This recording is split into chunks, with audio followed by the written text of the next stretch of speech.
नमस्कार माझे मित्र-मैत्रिणींनो, तुमचं स्वागत आहे नर्सिंग ऑफिसर आरती या यूट्यूब चॅनलवरती. तर आज आपण एक व्हॅकन्सी बघत आहे. सैनिक स्कूल साताराची व्हॅकन्सी निघालेली आहे. ह्या ठिकाणी नाही का फंक्शनिंग अंडर सैनिक school society ministry of defence new Delhi, म्हणजे ही न्यू दिल्लीची व्हॅकन्सी निघालेली आहे. ह्याच्यामध्ये नाही का आपल्याला हे ऑनलाईनचं आहे त्याच्यामध्ये ॲप्लिकेशन. तर आपण बघूयात आता ह्याच्यामध्ये पोस्ट किती आहेत सैनिक स्कूलचे साताराचे. आपण आता हे सगळं डिटेलमध्ये बघूयात.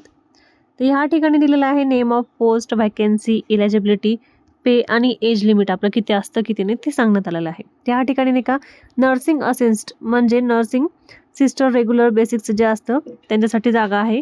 एक जागा ह्या ठिकाणी साठी आहे. ह्या ठिकाणी क्वालिफिकेशन आपल्याला सांगितलेलं आहे. नर्सिंगचा जो आपला डिप्लोमा आहे तो आपला डिप्लोमा कंप्लीट पाहिजे ह्याच्यामध्ये आणि डिग्री असली तरी चालेल. म्हणजे ह्या ठिकाणी GNM आणि आपलं BSc जर असेल कंप्लीट तर आपल्याला हे अप्लाय करता येतं BSc नर्सिंग.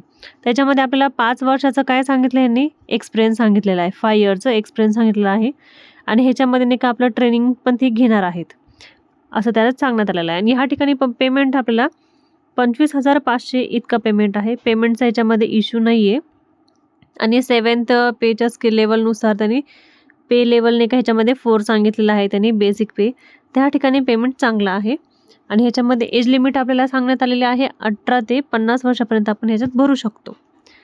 आता आपण नेक्स्ट पोस्ट कोणती आपण ती बघूया ह्याच्यामध्येच. त्याच्यामध्ये एकच पोस्ट सांगितलेली आहे आणि ह्याच्यामध्ये नाही का एक्सपिरियन्समध्ये त्यांनी खूप डिटेलमध्ये सांगितलेलं आहे. त्यांचं डिस्क्रायबल पण काहीतरी सांगण्यात आलेलं आहे. ह्या ठिकाणी आपण ते बघूयात. ह्या ठिकाणी हायर क्वालिफिकेशन पाहिजे आणि एक्सपिरियन्स पाहिजेच. म्हणजेच आपलं GNMची जी डिग्री डिप्लोमा असतो ते पाहिजे आणि आपली BSc नर्सिंगची जर नाही का डिग्री असेल तर डिग्री असली तरी चालेल. आणि 5 इयर्स ह्याच्यामध्ये आपल्याला काय पाहिजे एक्सपिरियन्स पाहिजे आणि ह्याच्यामध्ये एक्सपिरियन्स आपल्याला चांगलाच पाहिजे असं सांगण्यात आलेलं आहे. ह्या ठिकाणी आता आपल्याला हाऊ टू अप्लाय ह्या ठिकाणी सांगितलं. अप्लाय कसं करायचं आहे आपण ते बघूयात. ह्या ठिकाणी अप्लाय करायचं आहे आपल्याला सैनिक स्कूल सातारा ह्या ॲड्रेस ह्याच्यामध्ये प्रिस्क्राईब केलेला आहे. ॲप्लिकेशनचं फॉर्मॅट ह्यांनी अवेलेबल करून दिलं आहे. हे आपल्याला ऑफलाईन आहे आणि जर ह्याची तुम्हाला जर नाही का ॲप्लिकेशनचा फॉर्मॅट जर घ्यायचा असेल तर हे www.sainiksatara.org. ह्याच्यावरती आपण अप्लाय करून हे सर्च करून आपण ते ॲप्लिकेशन घेऊ शकतो फॉर्मॅट. कॅन्डिडेटनी नाही का हे आपल्याला ॲप्लिकेशन सबमिट करायचं आहे. जे की त्यांच्या जी डेट त्यांनी एक लास्ट सांगितली त्या डेटच्या आधी आपल्याला ते सबमिट करायचं आहे. रिक्वायरमेंट त्यांनी डॉक्युमेंट सांगितलेलं आहे पूर्ण आणि आपल्याला नाही का ऑनलाईन हे आपल्याला ईमेलसुद्धा त्यांना सेंड करायचं आहे. ते ईमेलसुद्धा नॉट एक्सेप्टेड सांगितलेलं आहे. ह्या ठिकाणी आपण जर ईमेल सेंड करू शकतो त्यांना, ईमेलने जाऊ द्या आपण ईमेल पाठवूयात फॉर्म कशाला भरायचा असा विचार केला तर ते एक्सेप्ट करणार नाही. विल नॉट बी एक्सेप्टेड असं सांगण्यात आलेलं आहे ह्या ठिकाणी. त्याच्यामुळे हा शक्यतो आपण ऑफलाईन पाठवून द्यावे फॉर्म भरून. त्या ठिकाणी candidate to attach following documents आणि डॉक्युमेंट काही सांगितलेले आहेत तर ते डॉक्युमेंट व्यवस्थित आपल्याला अटॅचमेंट करावं लागेल. आपले जे एज्युकेशनचे क्वालिफिकेशनचे एक्सपिरियन्स सर्टिफिकेट जे काही आहे त्याची अटेस्टेड कॉपी द्यायची आहे आपण त्यांना. आणि 1 सेल्फ ॲड्रेस म्हणजे आपला जो ॲड्रेस आहे ॲड्रेस्टेड व्यवस्थित द्यायचा आहे. स्टॅम्प पॅड वगैरे लावून द्यायचा आहे त्यांना. आणि ह्या ठिकाणी नाही का ₹250 फीस आहे आणि ती नॉट रिफंडेबल आहे ह्या ठिकाणी. त्याच्यामुळे नाही का आपल्याला शक्यतो फीस नाही का त्यांना पाठवायची आहे. पे कसं करायचं आहे त्यांनी सांगितलेलं आहे. पे हे ऑनलाईन फीस करायचं आहे किंवा आपल्याला हे द्यायचं आहे त्यांना काय द्यायचं आपल्याला याच्यामध्ये म्हणजे चेक द्यायचा आहे. ते चेकमध्ये आपण पाठवून द्यायचं आहे त्यांना. हे त्यांचा ॲड्रेस त्याच्या ठिकाणी दिलेला आहे.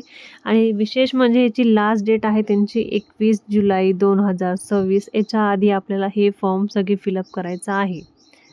जर ज्यांना इच्छा असेल तर त्यांनी हा फॉर्म फिलअप करून पाठवू शकता. ह्याच्यामध्ये डेट ऑफ एक्झामिनेशन सांगण्यात आलेलं आहे.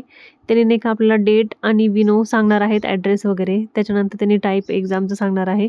कॉल करणार आहे ते विल बी कॉल सेंड करणार आहे. शॉर्टली जी कॅन्डिडेटची आहे लिस्ट ती ईमेलद्वारे पाठवण्यात येणार आहे ह्या ठिकाणी एम्प्लॉयला. आणि सैनिक स्कूल सातारा ह्या ठिकाणीच त्यांनी एक्झाम कंडक्ट करणार आहेत. ह्या ठिकाणी काही त्यांनी टर्म अँड कंडिशन सांगितलेलं आहे. तर they will be not response postal delay म्हणजे तुम्ही जर नाही का त्यांना ॲप्लिकेशन आणि डॉक्युमेंट्स लेट पाठवले आहेत तर ते त्यांची रिस्पॉन्सिबिलिटी नाही, ती तुमची स्वतःची रिस्पॉन्सिबिलिटी असणार ह्या ठिकाणी सांगण्यात आलेलं आहे. Only Indian national are apply म्हणजे जे इंडियन आहे तेच पाठवू शकतात ह्या ठिकाणी. अदरवाईजचे नाही पाठवू शकत असं सांगण्यात आलेलं आहे या ठिकाणी. OBC, SC, ST हे कॅटेगरीवाल्यांनी नाही का त्यांची कास्ट सर्टिफिकेटचे नाही का एक ॲप्लिकेशनचं फॉर्मॅट पाठवायचं आहे. म्हणजेच त्यांचं कास्ट सर्टिफिकेट असेल तर त्याची झेरॉक्स कॉपी त्यांना सेंड करायची आहे या ठिकाणी. ॲप्लिकेशनचं नाही का आपल्याला हे ईमेल पाठवलं आहे. ईमेल पाठवलं तुम्ही तर ते एक्सेप्ट करणार नाही असं सांगितलेलं आहे या ठिकाणी. आणि इनकम्प्लीट ॲप्लिकेशन हे आपल्याला रिजेक्ट करणार आहे. त्याच्यामुळे कंप्लीट फॉर्म भरून व्यवस्थित पाठवण्यात यावे. आणि ह्या ठिकाणी इंटरव्ह्यू घेणार आहे त्यांनी, ते इंटरव्ह्यूला पण आपल्याला सगळं आपलं नॉलेज पाहिजे त्या ठिकाणी. आणि त्याच्यानंतर आपण बघणार आहोत फॉर्मचा फॉर्मॅट कसा आहे तो बघूयात आपण. ह्या ठिकाणी आपल्याला नाही का फोटो पेस्ट करायचा आहे. Application for this the post, आपली पोस्ट कोणती आहे, स्टाफ नर्सची. ह्या ठिकाणी स्टाफ नर्सची पोस्ट टाकायची आहे. ह्या ठिकाणी आपल्याला पूर्ण नेम टाकायचा आहे. 10वीच्या मार्कशीटवरती जे नेम आहे आपल्याला ते टाकायचे. ह्या ठिकाणी फादर नेम टाकायचं आहे आपल्याला. फादर नेम टाकल्यानंतर परमनंट आपला ॲड्रेस जो आहे तो टाकायचा आहे. आणि ह्याच्यानंतर आपल्याला ह्या ठिकाणी दोन्ही पण परमनंट ॲड्रेस टाकायचे. कॅटेगरी आपली चॉईस करायची, SC, ST, OBC, जनरल जी कोणती आहे ती सिलेक्ट करायची आहे. त्याच्यानंतर आपला कॉन्टॅक्ट नंबर व्यवस्थित टाकायचा आहे. फोन विथ कोड, STDचा जो कोड असतो तो पण व्यवस्थित टाकायचा आहे. ह्या ठिकाणी ईमेल टाकायचा आहे. डेट ऑफ बर्थ टाकायचं आहे पूर्ण. ह्या ठिकाणी इयर, मंथ आणि डे टाकायचा आहे. मॅरिड असेल तर मॅरिड, अनमॅरिड असेल तर अनमॅरिड लिहायचं आहे ह्या ठिकाणी. आणि त्याच्यानंतर आपल्या ह्या ठिकाणी क्वालिफिकेशन व्यवस्थित फिलअप करायचं आहे. 10वी 12वी ग्रॅज्युएशन, GNM, NM पोस्ट जे काही झालेलं आहे ते आपल्याला कंप्लीट करायचं आहे. या ठिकाणी सब्जेक्टची लिस्ट टाकायची आहे. मंथली इयर आपलं किती झालेलं काय ते टाकायचं. नेम ऑफ स्कूल टाकायचं आहे. युनिव्हर्सिटी वगैरे टाकायची या ठिकाणी. आणि आपल्याला किती पर्सेंटेज पडलेलं आहे ते टाकायचे ह्या ठिकाणी. त्याच्यानंतर नाही का आपल्याला हे दुसरं सांगण्यात आलेलं आहे, जर आपण याच्या आधी कुठे जॉब केलेला आहे, एक्सपिरियन्स सर्टिफिकेट वगैरे असेल आपल्याकडे, ते एक्सपिरियन्स सर्टिफिकेट पण अटॅच करायचं आहे. त्याच ठिकाणी इथे आपण नाव टाकायचं इन्स्टिट्यूटचं. आपण स्टाफ नर्स म्हणून ड्युटी केली का ट्युटर म्हणून केली ड्युटी ते टाकायचं आहे. कुठून कुठपर्यंत केली आपण ते टाकायचं आहे. टोटल एक्सपिरियन्स, इयर, मंथ ते टाकायचं आहे. आणि रिसेंटली कॉलेज इन्स्टिट्यूट कोणतं आहे ते टाकायचं आहे. काही कॉन्ट्रॅक्टवर होते का, परमनंट होते का, टेम्पररी होते ते टाकायचं आहे. सॅलरी किती भेटत होती ती सॅलरी टाकायचं आहे. आणि एक्सपिरियन्स सर्टिफिकेट असेल तर तुम्ही अटॅच केलं असेल तर येस नो म्हणून इथे लिहायचं आहे तुम्हाला. त्याच्यानंतर सांगितलेलं आहे त्या ठिकाणी की कॅम्प्युटर कोर्स तुमचा झालेला असेल तर ह्या ठिकाणी कॅम्प्युटर कोर्स झालेला असेल तर कोणते झाले ते इथे ह्या ठिकाणी लिहायचं आहे. तुमचे हॉबीज कोणत्या कोणत्या आहेत ते इथे टाकायचे आहेत. एनी डिटेल्स अदर, म्हणजे तुमचं काही अदर एज्युकेशन असेल किंवा अदर कोणतीही आपण कोर्स वगैरे केलेला आहे ते ह्या ठिकाणी टाकायचं आहे. फॉलोइंग डॉक्युमेंट अटॅचमध्ये आपल्याला कॉपी द्यायची आहे त्यांना, म्हणजे झेरॉक्स कॉपी द्यायची आहे त्यांना फोटोची वगैरे सेल्फ अटॅच करून. आणि आपल्याकडे पण एक कॉपी ठेवायची, एक कॉपी त्यांना सेंड करायची आहे. DDचा आपण चेक वगैरे दिला असेल तर DDचा तिथे नंबर, डेट आणि बँक कोणती होती ते फिलअप करायचं आहे. DDच्या नंतर आपण ₹250 हा DDचा चेक देणार आहे त्यांना. तर ते चेक नाही का नॉन रिफंडेबल राहणार आहे या ठिकाणी. जनरल OBC कॅटेगरीवाल्यांसाठी फक्त. SC आणि ST कॅटेगरीवाल्यांसाठी पण फीस आहे तर ती पण नॉन रिफंडेबल असणार आहे. तर हे नाही का व्यवस्थित नॅशनल बँकेतूनच काढायचं आहे, जसं की SBI बँक आहे, महाराष्ट्र बँक आहे, त्या बँकेतूनच काढायचं आहे.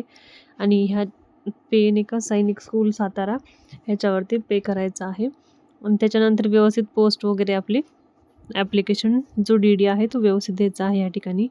या ठिकाणी 1 ॲड्रेस एम्प्लॉईचं कॉपी आहे तर ती पोस्ट वगैरे व्यवस्थित करायचं आहे. आपल्याला विशेष करून आपल्याला या ठिकाणी एक नाही का ID सांगितलेला आहे त्यांनी, फोटोची कॉपीची ID, Aadhaar card, driving licence, PAN card असेल, वोटर ID असेल तर ते भी चालेल. आणि ह्या ठिकाणी सर्टिफिकेट द्यायचं आहे आपल्याला की हे जे काही आपण डॉक्युमेंट अटॅच केलेलं आहे, जो कोणता फॉर्म फिलअप केलेला आहे हा फॉर्म सगळे आपले डिटेल्स बरोबर आहे हे त्यांना एक कॉपी द्यायची आहे. ह्या ठिकाणी आपल्याला सिग्नेचर करायचं, आपलं पूर्ण नाव लिहून या ठिकाणी प्लेस आणि डेट टाकायचं आहे. अशाच पद्धतीने ही आजची आपली साताराची सैनिक स्कूल साताराची व्हॅकन्सी होती.